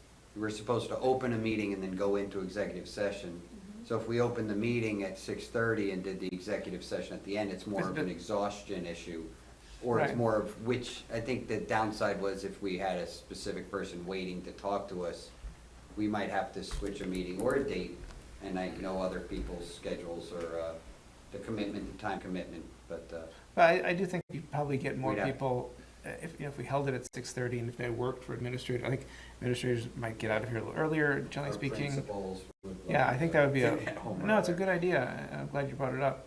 I guess Bill, we, you don't think we should think about formalizing, I mean, it's if four. I think the sooner you want to nail this down, the better, because let me, I'm sorry. please. What I'll do is I'll reach out to, you know, we only have 4 of us here tonight, so I'll reach out to the whole board tonight, really. Can we openly discuss, would this be a concern for any of the 4 that are here?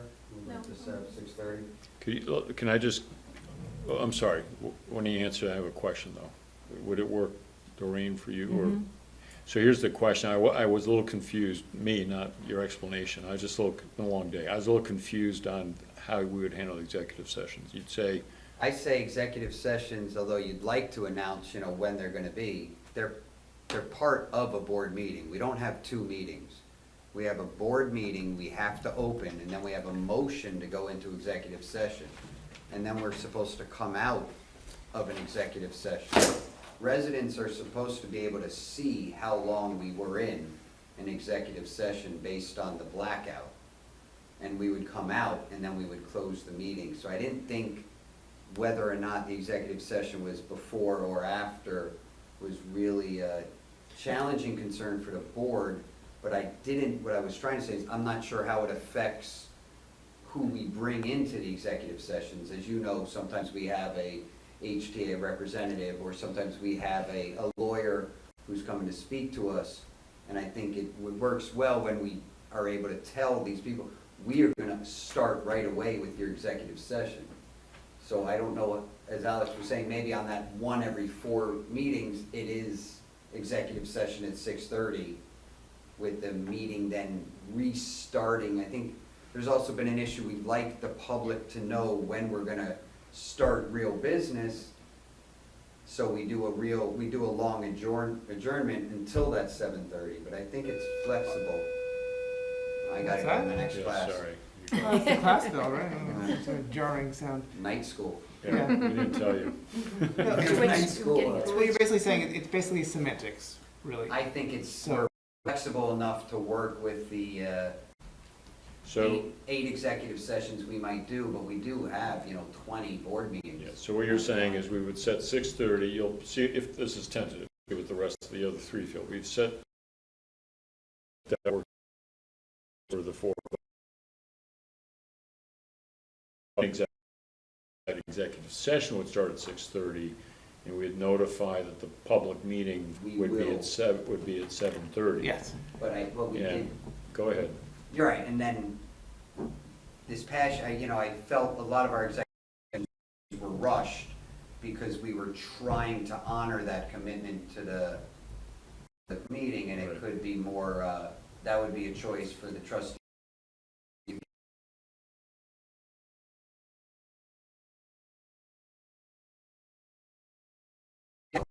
45, and if you want public comment, you might, because we have a specific issue, this might, inconvenience you. We're not sure when we're getting public comment. We're not sure because part of our board meetings occasionally. We'd also talked, and I remember in the spring, we brought up the idea of if we were anticipating a long meeting, possibly moving public comment up in the itinerary. I don't know what the sort of legality of that is or not, but that's something we could consider. Often, Doesn't seem to be a big issue. yeah, often it Last is, year. well, there was an intentional move, that's something you can think about, it was an intentional move to put the public comment after the reports by us The three. administrator report. That way, because we were saying you may pick up some of the issues that are prompting public comment. Get ahead. And then it's just, that's not to manipulate, frankly, it's just a better information, better flow of knowledge, you know. So, but you could move it to the very front end. I kind of like, I don't know what Hastings was before last year, it may have been that way. Similar. But I've lived it the other way, and you get a lot of comments that just, well, then immediately it's gone because up the administrator's steps to fix what the complaint was in the report out, is it? Right. Right? More efficient. So you know, so, yeah, I think we would want to endorse the 6:30. There was a wrinkle from one of the board members of, you just need to always have a very clear start time out there. I'm willing to have this, if it's this is really for you as the trustees. If you're willing to be kind of flexible on that, and then lean on us to be notifying when we know we've got, for example, that if the executive session on the 28th holds, for example, you know, we would make sure we're notifying that the executive session 6:30, which it's likely to say the start time of the meeting would be 7:30. The other thing, and I think four of us have to agree to put our heads together on this, is then we gotta be super cautious if there's an executive session ahead of an event. We did have a situation in the spring, we were honoring retirees. And I know it's an open meeting and people are hearing me. We were honoring retirees and just because of complex stuff, they waited a long time. That didn't go over so This well. year we did that. Yeah, Yes. in the spring, I got feedback. So nobody did anything wrong, it's just, it That was a would be perfect storm. That'd be a But- great one to even but I- start at 6. So I think that what Yeah. I'm asking Maureen, Melissa, because I'm not gonna remember, four of us remember, not me. But if we can just be very cautious that if we're seeing one of those moments arising, we don't make people wait like that.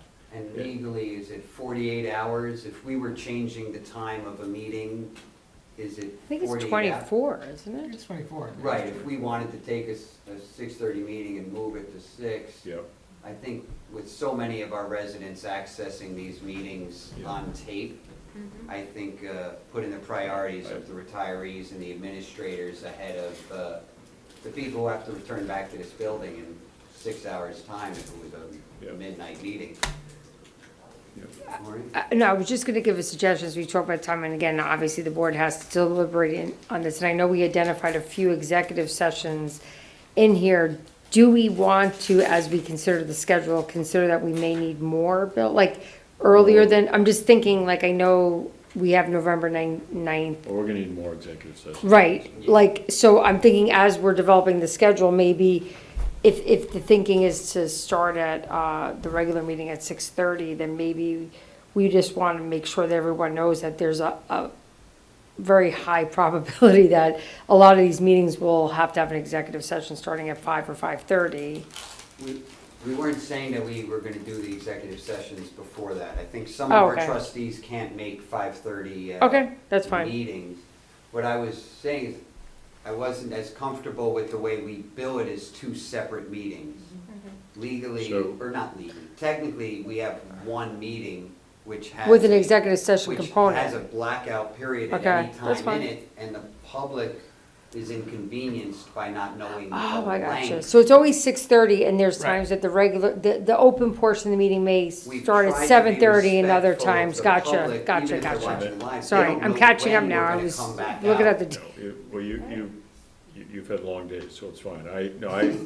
Yeah, so so it'd be 6:30 start. gotcha. For all When there's an meetings. executive session, that's 6:30. Starts. And we would just have to be sharp on notifying, okay, and posting that there is an executive session so that in all likelihood, the public portion of that meeting would reopen.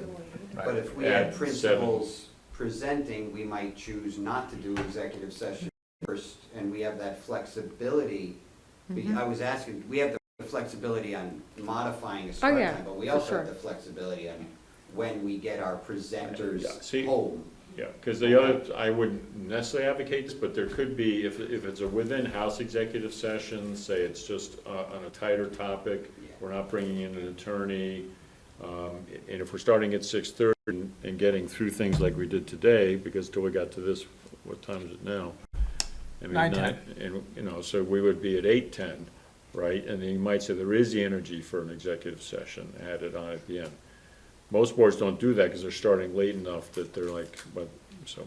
Well, Alex, I'll tell you, I'd be So- comfortable voting I think it's a on good this idea. tonight, and I if we don't- needed to unvote, you know, the other board members can speak up, obviously, when we I get just back. wanna wait, because Dr. Lang might not be available. I don't know what her teaching schedule is. I would hate to vote without. No, I mean, asking. I would feel comfortable, but Okay. I'll check, understand I'm that. sure they'll get back to us. So I will check with everybody ASAP, and I'll get back to you during the day tomorrow, just to firm up, and I'll let everybody know, of That's a good course. idea, let's not do it. Okay, All right. but it's, I think everybody would welcome it, frankly, if So- it's doable, so. And then on the Okay. non-vote item here, you're comfortable with us if shifting as of Does the everybody have the 13th, assignments? Yeah. shifting location? Yes. That sounds fun. Okay. Yeah, As long as it does have If we're fun. one, you're one that has like, is closer to a bathroom, that's, For different locations. right, happy for me.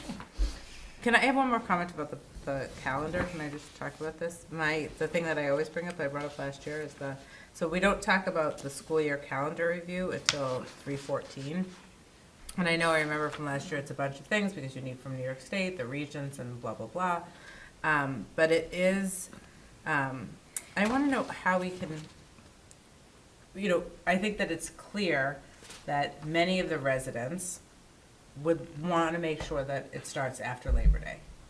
And is there a way that we can guarantee that? I think that, like, the other dates don't really matter so much. It's the start that everybody kind of Yeah. wants to know. Can we kind of guarantee that? I mean, what are your thoughts about that? I mean, we could take it as a strong hope. I wouldn't want to get into guaranteeing until we see Yeah. everything lines up, because, I mean, there are a whole lot of people interested in making decisions earlier than that, but it's the regions, it's the BOCES, it's trying to be aligned with the other districts, because that's important from all kinds of programming things. I mean, there was some thought to ease it where, could you do a 2-year calendar? And that ran into a wall too. We tried. looked at Because of the that. same reasons, We're not the only Yeah. district who's wishing for that. It's just the testing schedule, coordinating with the region, like. Yeah. like you said. I looked it up. It's, Labor Day is early next year. Labor Day is like the 3rd Yeah. of September, so it should be okay. Right, I- just should be okay. See, Before I it mean, I comes up think as again. long as it's early, the good bet is we can do that. Right. I'm always reluctant to commit almost blindly, Yeah. because there are all these other pieces, but, There were some issues beyond just Labor Day, you know, we were trying to be aware of some inclusivity with our holidays, we were trying, there Yeah, were a lot no, of, there were right. some issues, and I do appreciate the reminder that, we should, March sometimes felt like it was too late, and that was nice, that is Yeah. something the board can keep an eye on, as the calendar comes from administrators at a point where the residents and the trustees sometimes feel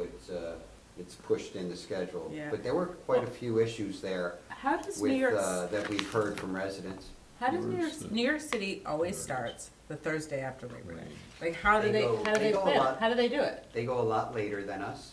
They Then probably we're don't like have the a February 23rd. break. A lot of They places end- don't have They February end a break. full week later than us the last couple of years. Yeah. They have, 180 different Mm-hmm. cultural languages. They do take a lot of other days.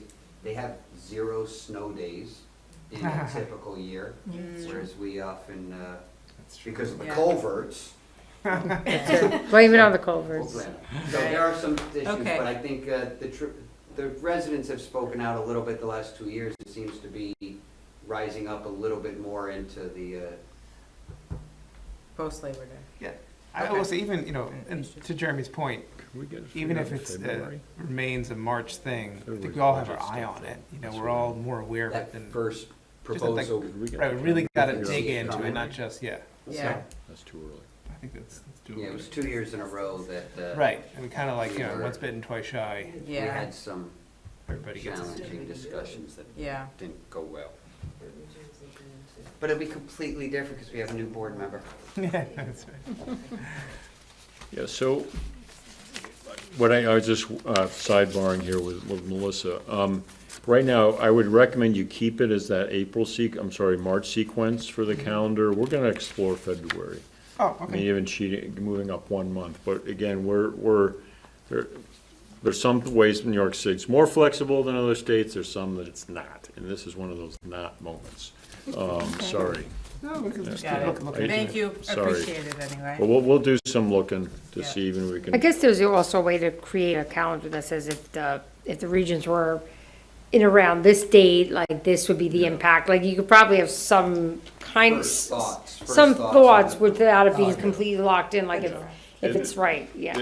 The other thing, just while you're on, Exactly. just so you know how the sausage gets made, I think it internally, I'm told, worked very well this past year. It was very efficient, but there are multiple parties involved. You know, we make sure the bargaining units all have a say. We've not, but we did that effectively and efficiently this year, so we're kind of two tight meetings. You know, but we'll look and see what Yeah. we can do, because maybe there's, within that efficiency, we have some alternatives. Right. And, you know, so It we'll might look turn at out it. that like one of the Jewish holidays falls on a Saturday or Sunday. Well, that's what I We're mean, gonna have to those consider are those things dates, that have you an know, yeah, impact, I was so- gonna say some Yeah, of so those we'll do do impact, some, right, the we'll thinking. take it under good Thank advisement. you. Okay. Thank you. All right, new business, section B, these are the BOE committee assignments, I think we all have it in front of us. We're just discussing these, right? So Yep. are there any questions, concerns, or comments about the board committee assignments? Okay. Moving on to second public comment. Can I just make one comment? So although, in terms of, we're not creating another committee, but typically there's a liaison. It does for the safety committee, and there should be one for the district wellness committee, which typically only has like 1 or 2 meetings a year. So it's not necessarily, it's usually only, we definitely need a board member on the wellness because there's a requirement with the policy to kind of review. Did we have a wellness person last year? We've, Committee. yeah, and it was like, it was really folded into the safety, like, we used to do them as like one and the same, but what we've done is sort of pulled it out, but it's a liaison, so not right now, but just at a date in the future, if either one person wants to possibly do the district safety committee, maybe someone could be liaison for like a wellness committee. Again, which are, the commitments for that are less than some of these others, and I can give you a sense of what that would look like. With the safety, what is that? So the district safety committee, we are required, we have a district safety team and, which we're required to have, and it really, what we do is with our coordinator, we review, all different updates we're required to do. Kind of like some of the things are similar year to year, and then there are some, trainings that we may undergo. We're just, talk about things that need to either be updated in the safety plans that are driven by the state. Occasionally, there's some changes and things like that. But each building has their own, and then there's a district-wide one as well. And sometimes there's people from the buildings that are also sit on that committee. But we are all, like not all, meaning Bill, myself, Melissa, we're on that committee, and typically a board member or two sits on that as well.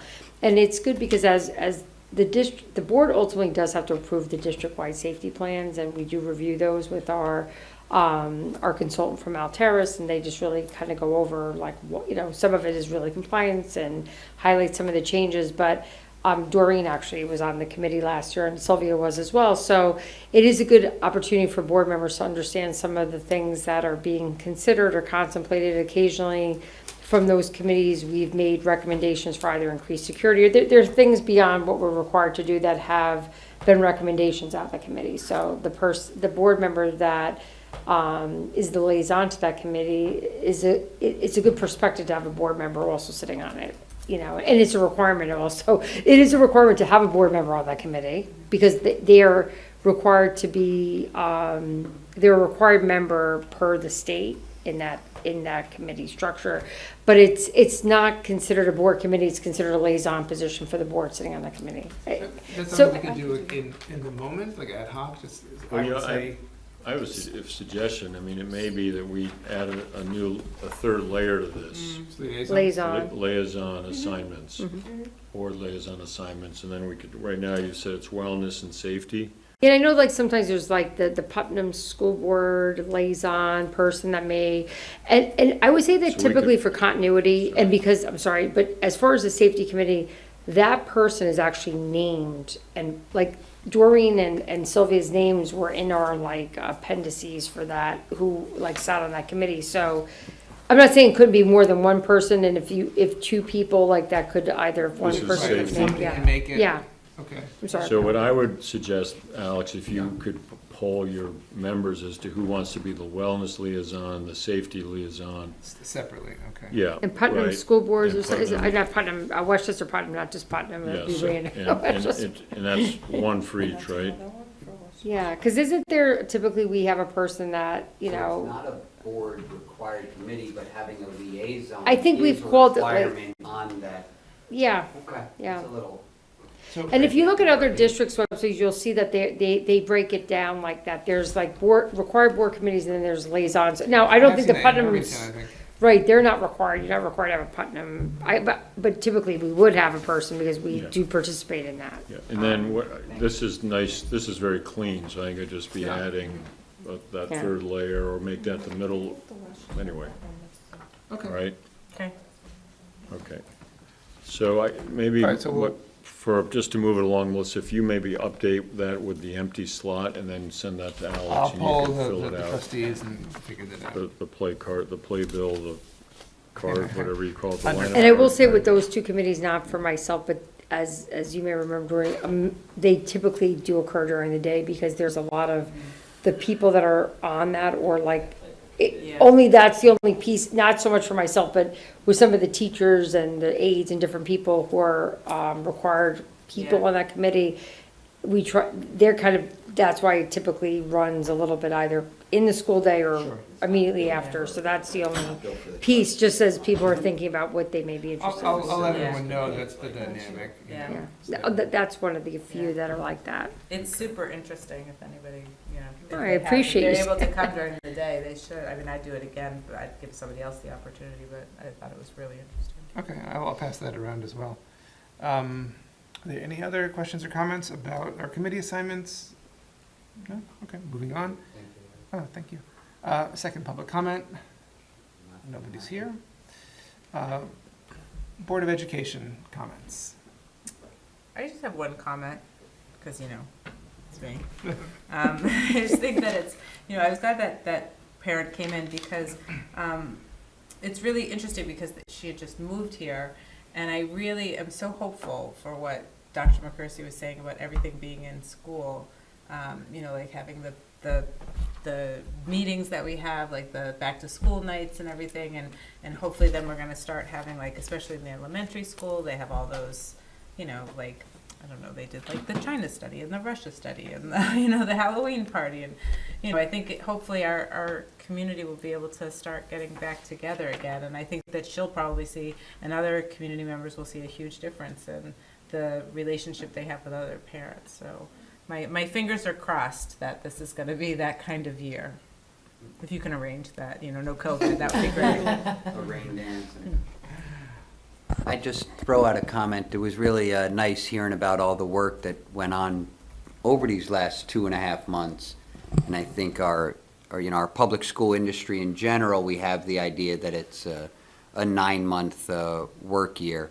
And to see each of our last meetings, it's been fabulous getting to hear and learn from the administration how much work is volunteer and they coming on in, but 12-month on the cycle, especially with the way our year ended up with some exhausting work by our administrators and principals, I'm sure. Excellent. Looking forward to the school year, guys. I'm sorry to interrupt again. I have a question. I thought I remembered seeing on this Schedule B. Wasn't it on something? The Schedule B? I'm sorry. We approved that. You Yeah, did. which one was that? It's an I appointments just had a question for, personnel. I didn't see on it, because I know Mr. Riss isn't gonna be able to be the 8th grade music teacher. And I didn't see 8th grade music chorus teacher, or not music teacher, excuse me. He's not gonna be able to do the chorus for 8th grade. And I didn't see on the Schedule B list the 8th grade chorus. I meant to bring it up when we were talking about that. Do you know anything about that?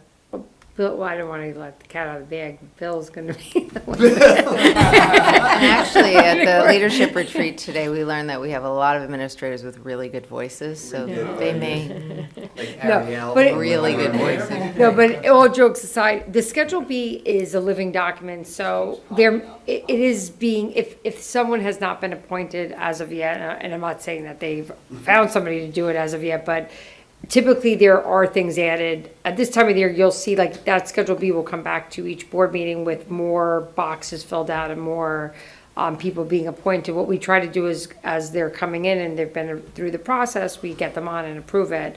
But that does not mean that it will not be filled. There may not just have finalized, or maybe they need to, look for, Yeah. I just asked Expand the because search a bit, It's you part know? of like now that we just got everybody's class schedule, it's part Mm-hmm. of the class schedule. So I just wanted to make sure that somebody was on it. well, if it's part of the schedule, then it would Schedule B, it would be maybe within the day. So it may be, Maybe it's different. yeah, it may be Okay. different, because occasionally, like, as an example, at Hillside, I know this as Hillside an example, when the teachers can accommodate it within their schedule, then it just is part of their teaching load. see. But if their schedule is full and then there needs to be another period assigned for chorus, then they get a Schedule B. I mean, I know that's been the situation at Yeah. Hillside, I think but this we'll might be a find, we could Schedule follow B, up but anyway. yeah, We could follow because- up. Yeah, We do Schedule B like Okay. every other meeting. right. Well, Yeah. I just want to make sure we have someone because it's Yeah. on the schedules now. Oh, Yeah. Eighth grade chorus is on the students' schedules.